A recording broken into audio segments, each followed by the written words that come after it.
Olá, pessoal! Vamos a mais uma reflexão?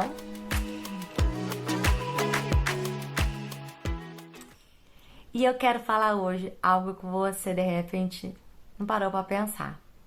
Você sabia que o gadareno tinha uma missão? Qual era a missão do gadareno? Vamos lá, a gente vai ler um pouquinho, alguns versículos do texto, mas eu quero lembrar você, né? Lá em Lucas, no capítulo 5, vai contar a história de quando Jesus, ele atravessa o mar logo depois da tempestade. Ou seja, Jesus já tinha mostrado para os discípulos dele que toda aquela tempestade que havia acontecido, que ele acalmava o mar, que ele era Senhor de tudo. E aí, Jesus escolhe para onde ele vai. E ele atravessa o mar, a Bíblia diz isso logo no início do capítulo 5. Ele atravessa e ele decide ir para uma região, a região dos Gadarenos. A região dos Gadarenos. Eu tive a oportunidade de ir lá e ir nessa região, e exatamente nesse lugar. E o que era a cidade de Gadara? A cidade de Gadara era uma cidade que tinha, historicamente, ela ficava ao leste da Jordânia. E ela, historicamente, ela tinha uma tradição de uma disputa muito grande territorial. Exatamente pelo lugar privilegiado que ela ficava. Então, ela, por muito tempo, por muitos anos, cada hora um povo diferente, uma cultura, uma religião diferente, entrava e saía. E a cidade tinha sobre ela um domínio territorial. Uma disputa territorial, uma disputa de território. Em hebraico, o nome Gadara, essa palavra gar, ela significa exatamente isso, entra e sai. Exatamente pela disputa do lugar, a disputa do território. E as pessoas, elas estavam acostumadas a serem escravizadas. E aí, a primeira pessoa que recebe Jesus é um homem que a palavra diz que ele estava possesso de um espírito imundo. E ele chega até Jesus e a palavra diz que ele vivia no meio dos sepulcros, né? Ele habitava no meio dos sepulcros. Diz o texto também que as pessoas alimentavam ele, né? Davam comida para ele, mas tentavam amarrar ele com as correntes, mas ele era tão forte que as correntes arrebentavam. Existe uma corrente teológica que diz que, na verdade, essas correntes não eram tão fortes assim, porque as pessoas gostavam de ver esse espetáculo dele sair, né? Desse entra e sai, exatamente por eles viverem debaixo desse domínio escravizado. Porque existe um limite, né, para toda a força humana. Então, algumas correntes teológicas dizem isso, mas não é isso que eu quero focar hoje. Eu quero focar, então, que Jesus, quando ele vem ver Jesus, ele reconhece a autoridade de Jesus, se prostra diante dele, né? E ele até fala, né, com Jesus: ah, não me atormenta não, me deixa escravo, né? Aquilo que possuía ele, me deixa escravo, eu não quero sair dessa prisão. Mas Jesus pergunta qual era o nome dele e ele fala Legião, porque eram muitos tipos de coisas que estavam oprimindo a vida dele. E aí a gente conhece o contexto da história, aonde Jesus expulsa, né, aquele homem que andava nu. A Bíblia diz que ele andava nu, sem roupas pela cidade. E Jesus manda, né, esses demônios irem para uma manada de porcos e eles caem no precipício. Eu estive lá nesse precipício, eu estive lá exatamente nesse lugar. E aí é onde entra o contexto e aquilo que eu quero falar da missão do Gadareno. Olha, quando aconteceu isso, diz assim: os que cuidavam dos porcos fugiram, contaram esses fatos, a partir do versículo 14, contaram esses fatos na cidade e nos campos. E o povo foi ver o que havia acontecido.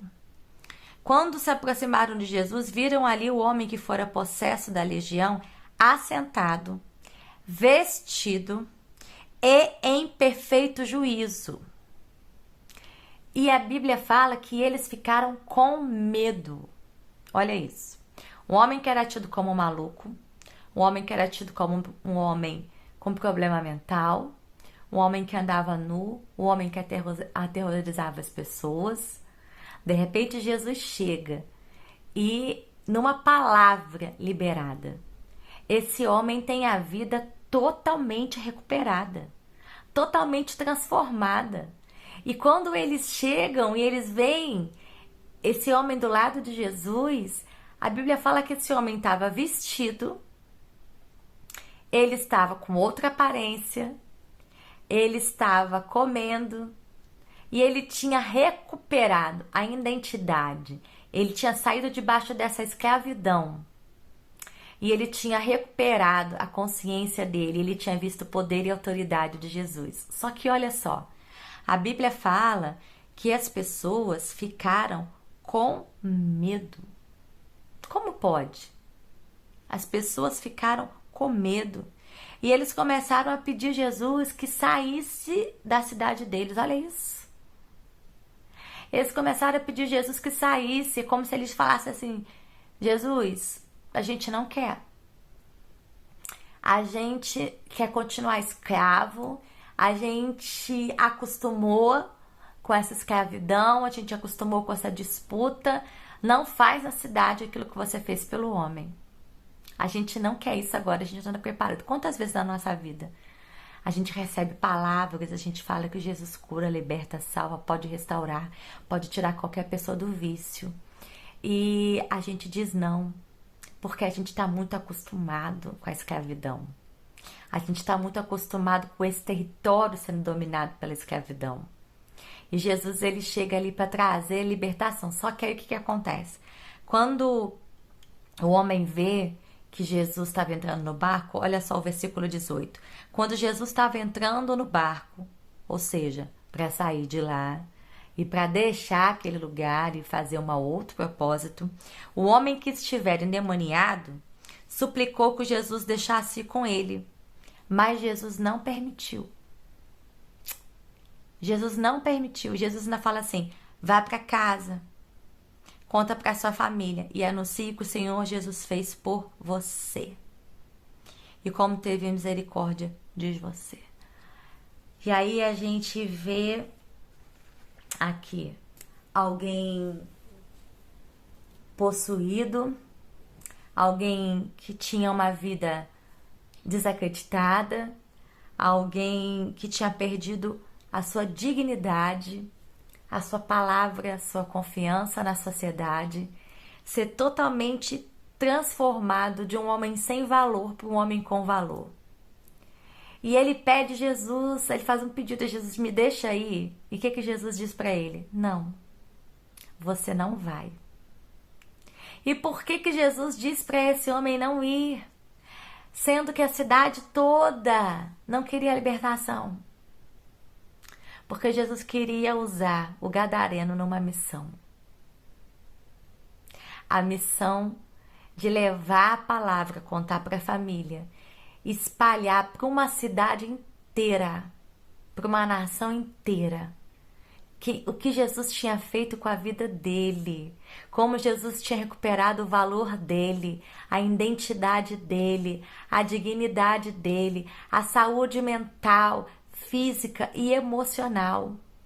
E o final desse versículo, não do capítulo, mas o final desse versículo, que termina no versículo 20, diz que quando o homem começou a fazer isso, todos ficaram admirados. Você imagina que Jesus pega esse homem? Que treinamento que esse homem teve? Que processo de palavra que esse homem teve? O que esse homem precisou ficar esperando? Quanto tempo para falar da palavra de Jesus? Precisou conhecer da Bíblia toda, precisou estudar, né? E Jesus diz: olha só, eu tô indo, mas eu tô te deixando aí no fogo para você fazer algo, porque o seu testemunho é que vai mudar. Você precisa ficar aqui nesse lugar tão difícil, que todas as pessoas dizem que não dá, nessa família, nessa situação, nesse lugar que acontece tanta coisa ruim, para você fazer a diferença.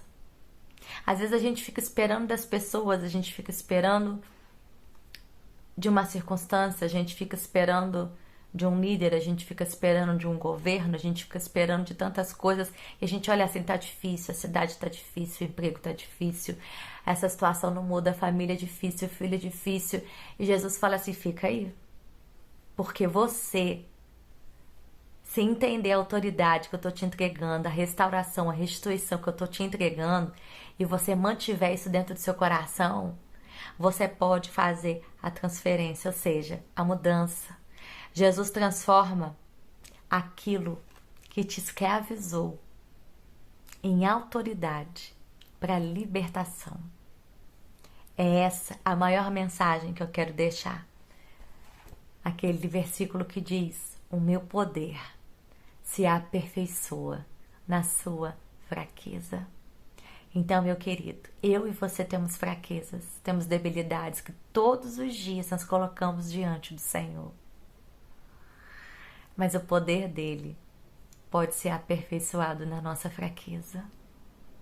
E a gente pode receber esse nível de escravo a libertador de uma nação, de escravo a libertador de uma família, a libertador de um território, a libertador de um filho, de um primo, de uma cidade, de um estado.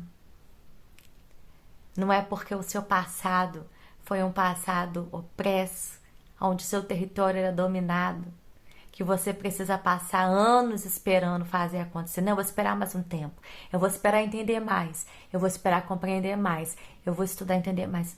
Queridos, o nosso relacionamento com Jesus é dia a dia. A gente aprende dia a dia fazendo.